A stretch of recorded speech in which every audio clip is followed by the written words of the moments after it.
everyone, and welcome to your full moon forecast for mid-April 2022. So this is going to be a full moon in Libra, and as always we need to kind of look back 6 months to the new moon in Libra that happened in October in 2021 or so, to kind of see that we're closing out a 6 month cycle. So this is sort of, very much in keeping with kind of lunar patterns. We've got the sort of the 3 months and then the 6 month cycles, and these kind of tie into, of course, the more marked cycles of solar and lunar eclipses. But nonetheless, even though this isn't a full moon lunar eclipse, we do have a new moon solar eclipse coming up at the end of April, which is going to begin a new 6 month cycle. So in a way, we should see this particular full moon as closing out that 6 month cycle that we started at the last solar eclipse back in 2021, so November 2021 or so. So kind of rounding things out. But equally, as I say, I think there are links to the October new moon in Libra that we had as well. So that's also just worth bearing in mind, maybe going back to my previous forecasts to look for parallels. But full moons are always about closing things out. So we are kind of spending this 2 week period of the waning moon cycle, really sort of resolving, closing out, finding conclusions, making peace with letting go of, etc. But what I'm going to do is I'm going to do a sort of a quick run through of the kind of main features of this particular full moon, and then I'm going to do a 2 week look at the cosmic calendar, because there's a lot of really positive aspects coming up during this period which are really quite buoyant. So I think something to look forward to, and well worth kind of marking in the calendar.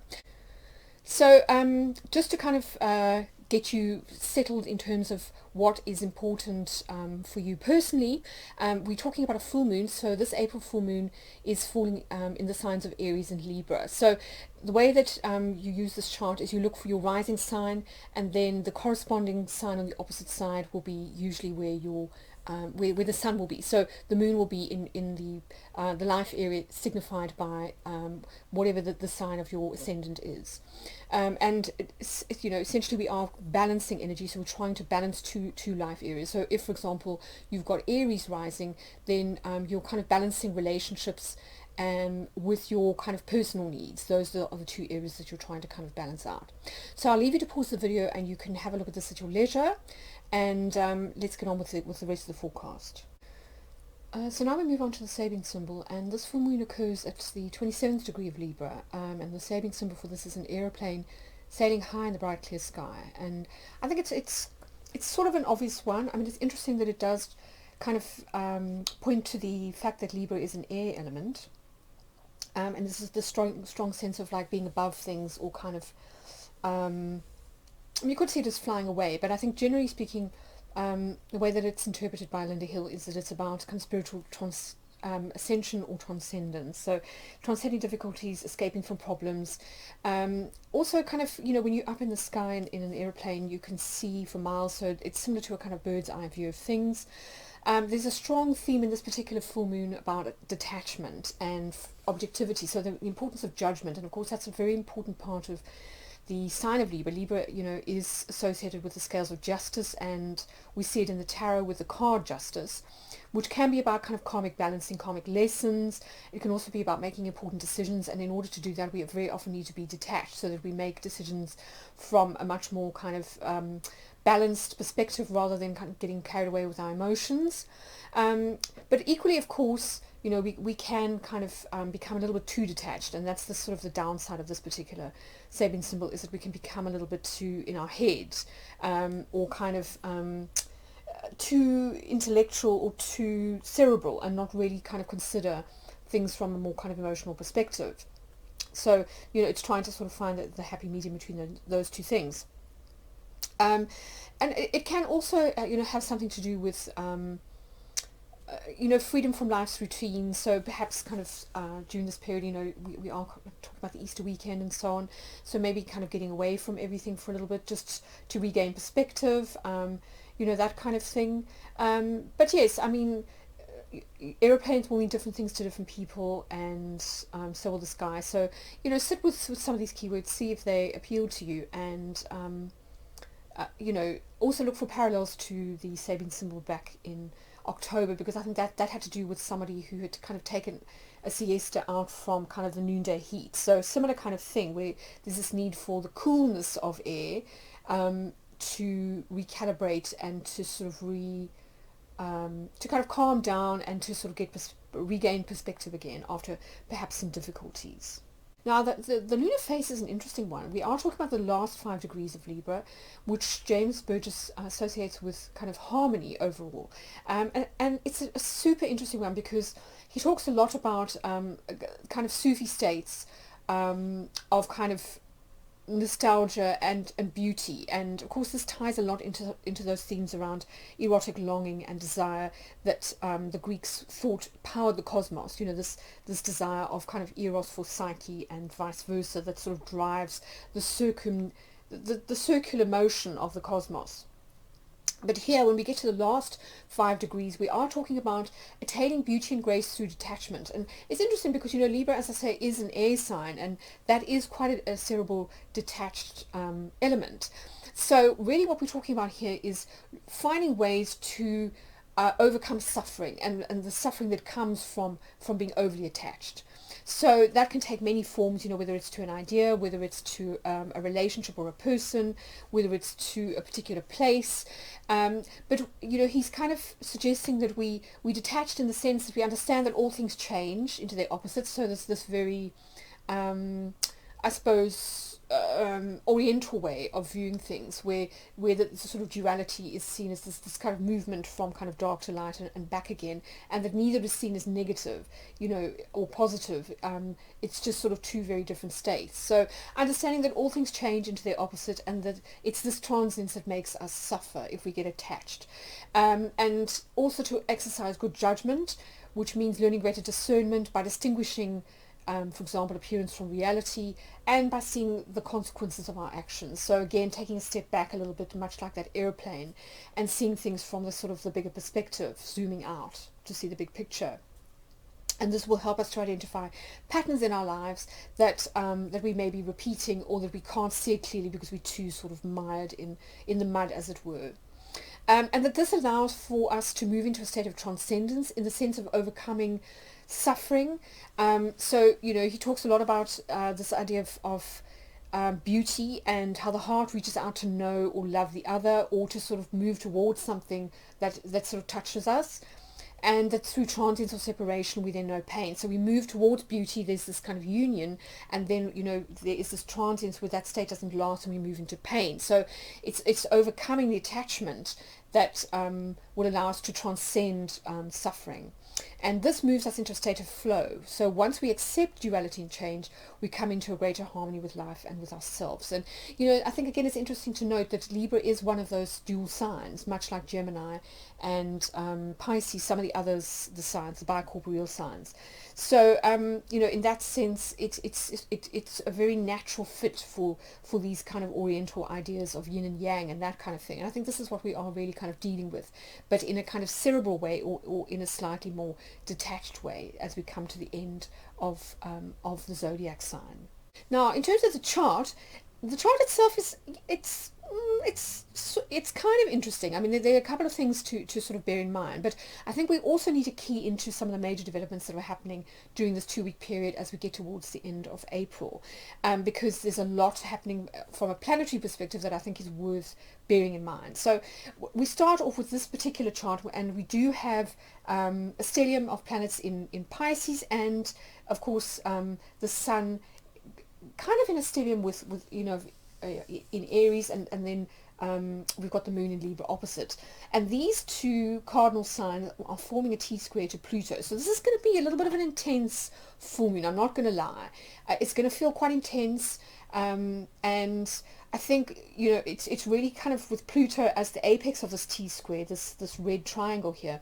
We are talking about purging, but I think, you know, given that Pluto is a kind of transpersonal planet, really what we're talking about is a kind of collective purging in terms of systems, and this has been going on quite sort of notably since Well, really since the autumn, when we started to see things happen with sort of Evergrande and things in China, and then of course it moved to the west when we saw the kind of Russia-Ukraine conflict breaking out in February, and all of this has pointed to huge systemic change, which Pluto in Capricorn kind of stands for, and which we've been sort of in the process of slowly enacting since around about 2008, 2009, when Pluto ingressed into Capricorn. So shortly after the global financial crisis. So this is quite a long kind of 12-year cycle. And Pluto is now coming to the end of Capricorn. So these things are all starting to really sort of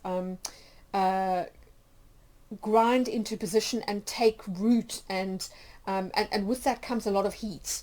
So I think don't be surprised if you do feel yourself needing to purge or to sort of really come to terms with personal lessons that may tie into transpersonal ones around the need to sort of purge, heal, transmute anything that has to do with systems, with your kind of place in a system, with tradition, convention, with the patriarchy in particular, because Capricorn's very associated with that. But a lot will depend on where Pluto and Capricorn fall in your chart. So I'm not going to kind of, just peg it down too tightly. But it's interesting that Pluto is separating here, as you can see, from a trine to the node. So this is a collective energy, which is really kind of karmic in nature, and it's tying into sort of, as I say, much bigger patterns to do with humanity, where we're kind of purging these huge cycles that we've been in for a long time. So that's just a kind of an overarching theme. And of course, when we are talking about cardinal signs, these tend to really manifest in the outside world in terms of events. So they can feel more marked than, say, something that happens in a mutable sign. So don't be surprised if, as I say, things feel a bit dramatic, and if things kind of come to a head, particularly, as I say, around the idea of kind of self versus other, so relationships versus our own needs, and then how these fit together in terms of societal obligations or status, that kind of thing. So that could be one big theme. Then the other thing to bear in mind is that the Sun is conjunct the part of Fortune. So this is actually quite a positive thing here, with the part of Fortune in the 7th house, and with Chiron sort of not too far away. And this, the part of Fortune tends to point to where we can benefit, or where something, where there's kind of where sort of there's a silver lining, I think, to whatever kind of happens now. So even though it might feel quite painful, whatever is kind of going down, there is going to be a silver lining. So it can be a sense of that famous quote, what is it about, sometimes not getting what you want is a wonderful stroke of luck. It could be that sort of a theme, this particular 2-week period. And then the luminaries are also separating from a trine to Saturn, and they are approaching a trine to Mars. So this is interesting because, of course, these are the two malefics. So, but they're in positive aspect to the Sun and the Moon. So this is a kind of one of those oxymoron-y, paradoxical kind of things, which I think fits quite well with the lunar face, actually, where kind of opposites can be true at once, and where something terrible can actually turn out to be something beneficial, and vice versa. So Saturn, of course, is the ruler of Capricorn, so it may tie into the sort of Pluto themes here. Saturn is all about responsibility, about limits and boundaries, so that may be important now. You may need to reinforce your emotional, psychological, or physical boundaries. Equally, with it applying to Mars, we are talking about being very assertive and focused, and sometimes having to defend yourself. And I think we'll see how this ties into the fixed star aspects that are going to be kind of active during this 2-week period. And then the last thing that I want to talk about is Mercury, which is going to be approaching a conjunction to Uranus, which is going to be moving towards a sextile with Venus. So you can see Uranus here in Taurus, very close to Mercury, the two very in close proximity. And you can see Venus down here exalted in Pisces, and these two are making a sextile to Venus. So, an interesting one. It could well be that, as I say, that the things take an unexpected turn. So we may start out with things feeling absolutely horrendous. Nothing seems to be sort of working. Situations are kind of breaking down. but then there's also the silver lining of expecting the unexpected. And I think it will be interesting to see when we look at the cosmic calendar as we come to the dates when this particular aspect perfects, as to what this could potentially sort of mean. But as I say, quite a dramatic and quite a full on full moon. So just something to bear in mind, as we can move into this 2 week period, that it's probably not going to be all smooth sailing, but as I said, there are some fantastic aspects to look forward to that I think should help to kind of mitigate things. So we'll get into that shortly. Now, in terms of the fixed star aspects, there are a couple of things I want to draw your attention to. So first of all, we've got the moon making a parallel to Regal, and Regal is a star situated in the foot of the constellation of Orion, and it's associated in ancient Egypt with Osiris, who was of course the sort of the pharaoh's sort of archetypal kind of a representative in the stars. The belt of Orion was very much associated with Osiris. So the star in the foot of Orion is interesting because in Egyptian terms, according to Bernadette Brady, this meant if you were kind of under the foot of the pharaoh, you were under his protection. So this is kind of like royal protection. So she sort of highlights that, and it could be that on some level you are under the protection of somebody like powerful, but it's more likely to be a woman with the moon here. And then the other thing that she talks about is, of course, because Orion is closely associated with the sign of Gemini because of the precession of the equinoxes, that it's also associated with scholars and educators. So with the moon, it can be about being a lover of hidden esoteric knowledge and of books. So having a close, nurturing relationship with a beloved teacher or a kind of wise man or woman. So it reminds me a lot of that High Priestess card that you got in the tarot. So there may be something in that. You might encounter somebody now who really kind of teaches you an important lesson, or who somehow becomes a teacher. Or it could be that, on some level, you realize kind of in retrospect that somebody that you met turned out to be an important teacher of a life lesson, perhaps something to do with, matters of the heart, motherhood, childhood, something like that.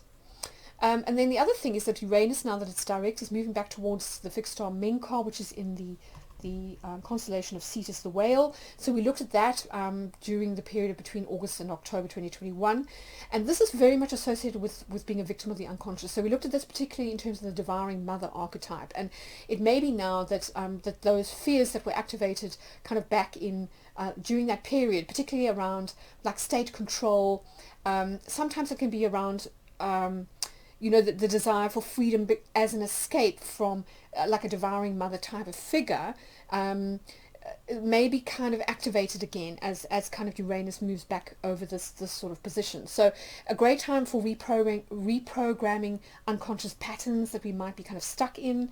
As I say, this full moon is all about letting go, and particularly, any kind of pattern that might be kind of sabotaging our relationships, because of course, we are talking about the sign of Libra here, which is very closely associated with relationships. But equally, it can be about a reaction, a feeling of overwhelm to uncertainty of change, because of course you think about the whale, it can sometimes, think of Jonas the whale, like, kind of swallowing or devouring us. So there's this sense of like situations overcoming us, or like being like knocked down by a wave. I don't know if you've ever sort of been like body surfing and sort of being pushed under a wave breaking, but it can feel unbelievably claustrophobic and disorienting. So there may be something in that around events that kind of happen now. And then the other two fixed stars that are going to be important are Capulus and Aegina, which are going to be with the north and south nodes, and this is all about focusing our strength. So Capulus is in the constellation of Perseus, which you can see here, and Capulus with the north node is telling us that we need to focus. So remember when I talked about Mars making a trine to the luminaries, this is a great time for focused assertive action.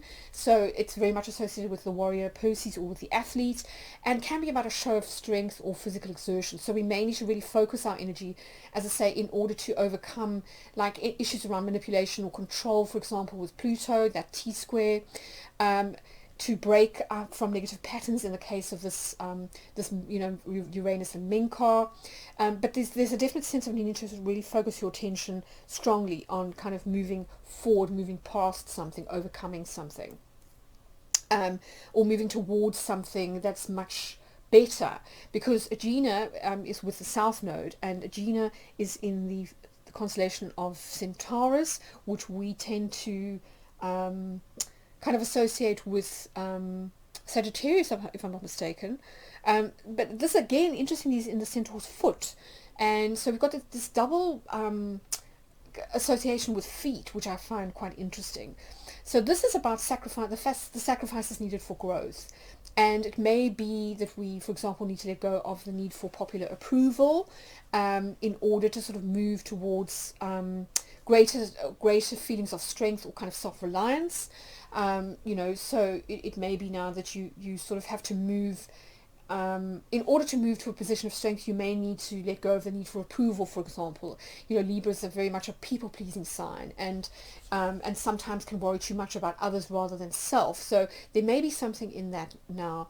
If we take this idea of the warrior or the athlete, this is very much associated with kind of more Aries energy, which is very self-assertive. So it could well be that we're kind of having to swing more towards the kind of Aries side of things rather than the Libra side, or just to try and find a balance between the two things, between a tendency to self-sacrifice or to sort of care too much about what other people think, for example, which can leave us open to manipulation, and then on the other hand, a time to focus and to assert oneself and one's needs, but perhaps not in a way that is going to be detrimental. So in other words, not overcompensating and being too aggressive, for example, but just finding a way to sort of be assertive rather than aggressive. So finding that kind of that Libran balance, in terms of things. Okay, so let's now look at the cosmic calendar. So we're essentially looking at the period between the full moon in Libra, which happens on the 16th here of April, right through to the 30th, when we have a partial solar eclipse happening in Taurus. And obviously I will be doing a separate eclipse forecast closer to the time, and I will also be doing my eclipse horoscope. So if you are interested in those, then do subscribe to my website. You can find more details about which tier to subscribe to if you're interested in that. But interestingly, during this period, as I said, we do have some really positive transits to look forward to. So first of all, we have this kind of tightening, or this kind of separation of Jupiter, which is applying to Neptune. So this happens on the 12th or so of April, but it will still be in orb throughout the month of April, because the two planets move quite slowly. So this is a huge one. This is really, as I said in my previous forecast, can coincide with peak experiences, with shifts in frequency, with peak spiritual experiences, with really feeling inspired, and sort of connecting to higher states of kind of being. So that will be kind of in the background the whole time during this 2-week period, which I think is really nice as a kind of an overall kind of energy. But if we get to Monday, which is the first day that we have some of the aspects perfecting from this particular full moon, we have the sun applying to that square to Pluto, so reaching exactitude, and that I think will be when the sort of the true difficulties, and maybe the kind of the height of the drama around that T-square with Pluto reaches sort of a crescendo. So this could be a time when you feel a strong desire to assert yourself, where you have to kind of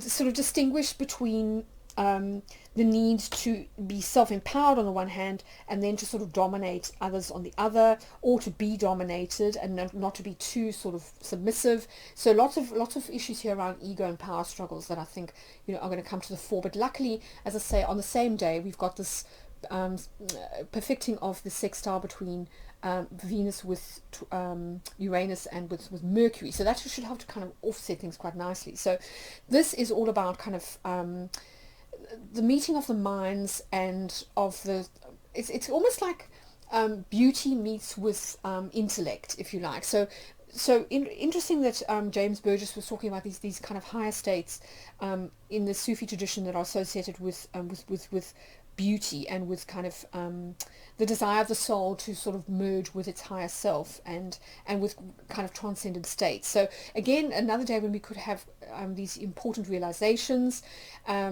aha moments, peak experiences, but equally it could be about some kind of experience of like a relationship or a work of art moving into a higher level of awareness or of kind of transcendence. Uranus is very much about change and about the new or the sort of the radical or the inventive. Mercury is all about conversation, dialogue, the meeting or merging of opposites, liminality and that kind of thing. And then Venus is of course about relationship, beauty, abundance, that kind of thing. So it's a merging of all those three energies in a very positive way, where we may possibly, if we think about that lunar face, we may see something from a different perspective. We may see a work of art or a relationship from a different perspective. It might give us an insight into how to kind of move forward. It may also be, as I say, that a relationship of some kind, possibly a sort of some kind of mentor guru type of relationships, moves into a different sphere where it sort of elevates on some level. So lots, I think, there to sort of look forward to. But it could feel quite intense because the moon will be in Scorpio at that time, and as I say, the sun will be making that square to Pluto. So a little bit of a mixed bag. I think it's going to be very important to sort of try and set aside the ego or kind of power struggles in order to sort of really benefit from this really wonderful sextile. And then 2 days later, the sun ingresses into Taurus. So we're now shifting into Taurus season, and that should help to sort of settle things a little bit. Aries season is great for kind of getting things going, particularly after Pisces season. But after a while, it can start to feel a little bit kind of raw and strained at the seams in terms of like being aggro or on, like switched on all the time. So Taurus is much more about being kind of relaxed, taking life at a slower pace, stopping to smell the flowers or the roses.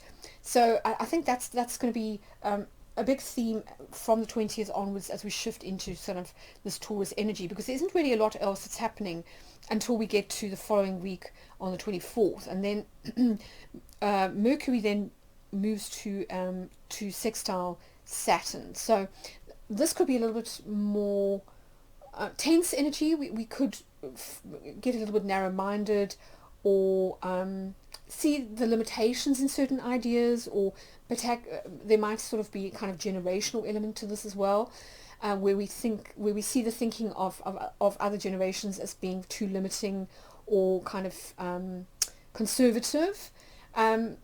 It can also sometimes lead to like being a little bit too judgmental or kind of too closed off to new ways of thinking or kind of doing things.